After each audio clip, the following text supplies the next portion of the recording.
பசி கொடுமையால் துடிக்கும் குடும்பம். கையில் இருப்பது மனைவியின் தாலி.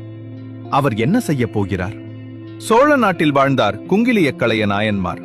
சிவபெருமானுக்கு குங்கிலியம் புகைப்பதுதான் அவருடைய உயிர். நாயன்மாரின் வீட்டில் வறுமை தாண்டவமாடுகிறது. குழந்தைகள் பசியால் வாடுகிறார்கள்.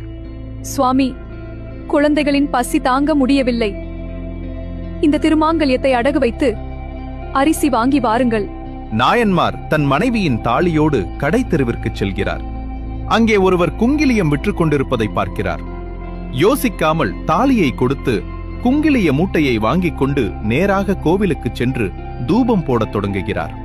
வீட்டில் குடும்பம் பசியால் இருப்பதை மறக்கிறார். பக்தியில் சிறந்த நாயன்மாரின் இல்லத்தை ஈசன் செல்வத்தால் நிரப்பினார். திருப்பனந்தாள் தலம். அங்கே சிவலிங்கம் ஒரு பக்கம் சாய்ந்திருக்கிறது. மன்னன் பல யானைகளை வைத்து இழுத்தும் லிங்கம் நிமிரவில்லை. நாயன்மார் தன் கழுத்தில் கயிற்றை கட்டி இழுக்கிறார். அவர் அன்பிற்கு கட்டுப்பட்டு லிங்கம் நேராகிறது. அவருடைய இந்த உச்சமான பக்தி மற்றும் தியாகத்தை பார்த்த சிவபெருமான் மனம் உருகி அவரை சிவலோகத்துக்கு அழைத்து மோட்சம் வழங்கினார். பசி வந்தாலும் பொருளை விட அருளே பெரிதென வாழ்ந்தார். அவர்தான் குங்கிலியக்கலைய நாயன்மார். மறக்காம சப்ஸ்கிரைப் பண்ணிடுங்க.